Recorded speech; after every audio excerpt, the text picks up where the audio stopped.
ابو سعود. يا هلا بهالمساء، يا هلا بك، يا هلا والله. نبي الابيات اللي عن الجار الله لا يهينك. هذا الجار اللي يعتيبي بالمطلع ابني انا جنب بعض، عاد جاني كل يوم بين ارتداد امتار على المقام. قال يا ابو سعود نبي الامتار هذه بيننا بالنصيفه ولا بكيفك؟ قلت انا شويه اعلمك. يوم مشيت ارسلت له ابيات اقول يا جار لا تنشد عن حدود الامتار، سلام بيني وبينك لا تحس بالنصيفه، خذ ما تبي لو تاخذ البيت والدار، اهم شيء ان النوايا نظيفه. انا افتخر في جيرتك سر وجهار يا ابن الرجال اهل الفعول الشريفه، يعتيبه الهيله طويلين الاشبار اللي لهم فعل المكارم وظيفه. نعم. يعلني جار بختري ونوار ماني على جاري صفات الحيفه. صح لسانك.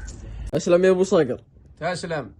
ارسل لي الرجل المحترم بدر بن عياد السميحان الشمري مقطع للشاعر مشعل بن لماس الضوي الشمري وقصيده في موقفه بينه وبين جاره العتيبي.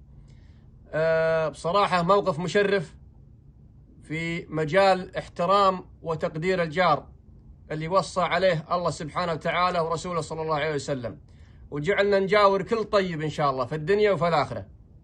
أنا في الحقيقة رديت على هذه الأبيات نيابة عن ابن عمي العتيبي.